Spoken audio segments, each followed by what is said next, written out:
Assalamualaikum warahmatullahi wabarakatuh. Selamat pagi anak-anak. Apa kabar kalian hari ini? Semoga kita semua dalam keadaan sehat walafiat. Oh iya, pastikan kalian selalu menggunakan masker dan cuci tangan bila kalian terpaksa keluar dari rumah. Pada pembelajaran kali ini, Bapak ingin mengajak kalian belajar bersama pada tema 4, berbagai pekerjaan, subtema 1, jenis-jenis pekerjaan pada pembelajaran pertama. Oke, tujuan pembelajaran kali ini yang pertama adalah menilai tokoh yang ada di dalam cerita. Yang kedua, membandingkan pekerjaan sesuai tempat hidup penduduk. Yang ketiga, mengidentifikasi pekerjaan sesuai tempat hidup penduduk. Yang keempat, menganalisis pentingnya menjaga keseimbangan alam dan kelestarian sumber daya alam dalam bentuk peta pikiran. Yang kelima, menentukan kegiatan yang dapat menjaga keseimbangan dan kelestarian sumber daya alam. Tahukah kalian bahwa bangsa Indonesia terdiri dari berbagai pulau yang tersebar dari Sabang sampai dengan Merauke, dari lautan sampai dengan pegunungan? Coba kalian cermati, apakah pekerjaan dari penduduk Indonesia itu sama semua? Apa? Tentunya tidak, kan? Nah, menurut kalian, apa yang menyebabkan perbedaan dari pekerjaan penduduk di Indonesia? Tahu? Nah, kalau kalian masih belum tahu, mari kita cari tahu itu semua ya, untuk kalian belajar lebih dalam mengenai perbedaan pekerjaan berdasarkan tempat tinggalnya pada pembelajaran kali ini. Kalian setuju? Kalian bersedia? Mari kita belajar. Tahukah kalian bahwa berdasarkan apa yang dihasilkannya, pekerjaan dapat dibagi menjadi 2? Apakah itu? Ayo, coba kalian jawab. Betul sekali. Berdasarkan apa yang dihasilkannya, pekerjaan dapat dibagi menjadi 2, yaitu pekerjaan yang menghasilkan jasa dan pekerjaan yang menghasilkan barang. Nah, sekarang Bapak ingin bertanya kepada kalian, menurut kalian nelayan itu sebuah pekerjaan yang menghasilkan barang atau pekerjaan yang menghasilkan jasa? Apa? Betul. Nelayan adalah sebuah pekerjaan yang menghasilkan barang. Kenapa seperti itu? Karena nelayan menghasilkan uang atau mendapatkan uang dari ikan yang mereka dapatkan. Ikan berbentuk barang.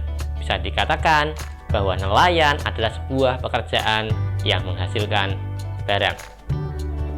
Sekarang, untuk orang yang bekerja di tempat pengolahan ikan, seperti tempat pembuatan ikan asin, menurut kalian itu sebuah pekerjaan yang menghasilkan jasa atau pekerjaan yang menghasilkan barang? Ayo, coba. Apa? Betul. Untuk pekerjaan di tempat pengolahan ikan, seperti di tempat pembuatan ikan asin, adalah sebuah pekerjaan yang menghasilkan jasa. Walaupun mereka menghasilkan ikan, tapi mereka dibayar atas jasa mereka dalam mengolah ikan menjadi ikan asin. Nah, sekarang tahukah kalian bahwa tempat hidup suatu masyarakat sangat mempengaruhi dari jenis pekerjaan mereka?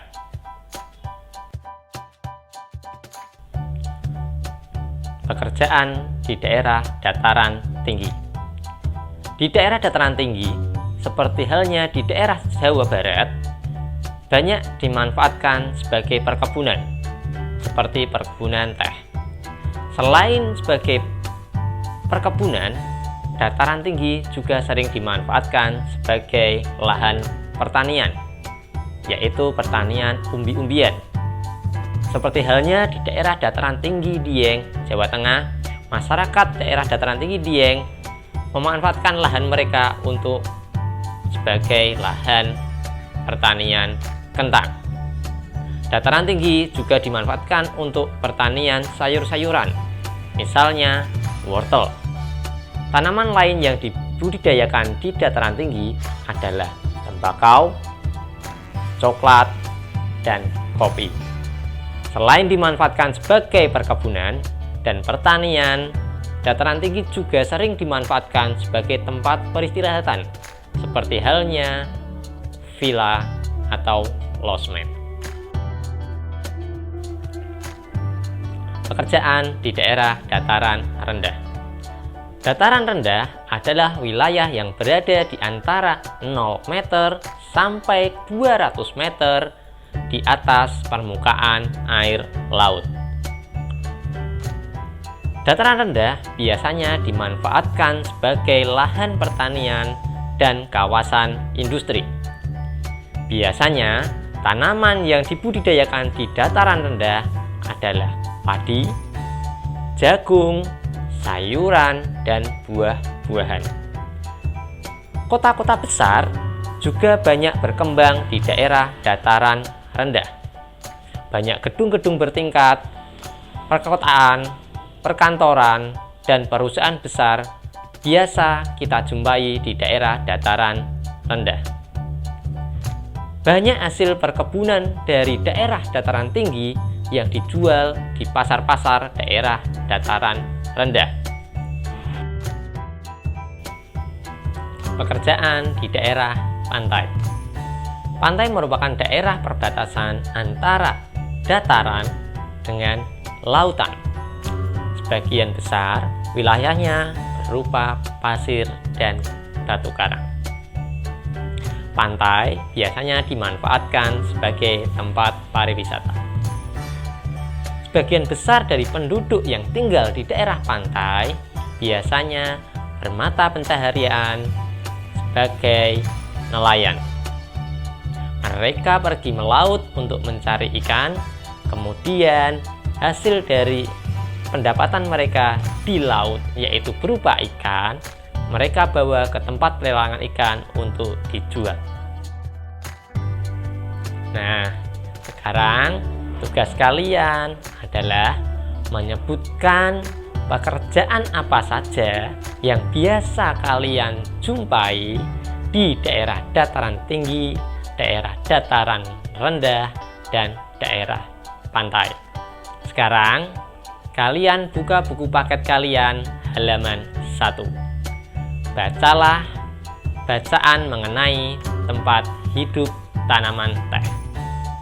Nah, setelah kalian membaca bacaan dengan judul tempat hidup tanaman teh, tugas kalian adalah mencari informasi dari internet mengenai pentingnya menjaga keseimbangan alam dan kelestariannya. Selanjutnya, kalian membuat peta konsep mengenai pentingnya menjaga keseimbangan alam dan kelestarian sumber daya alam. Silahkan kalian menuliskan hasil pekerjaan kalian di buku tulis kalian. Kemudian silahkan kalian foto, lalu kirim ke Bapak melalui Google Classroom.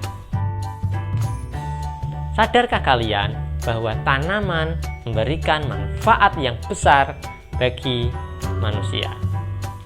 Apabila kita tidak berhati-hati dalam memanfaatkannya, maka tanaman tersebut akan segera punah. Dan pastinya manusialah yang akan mengalami kesulitan.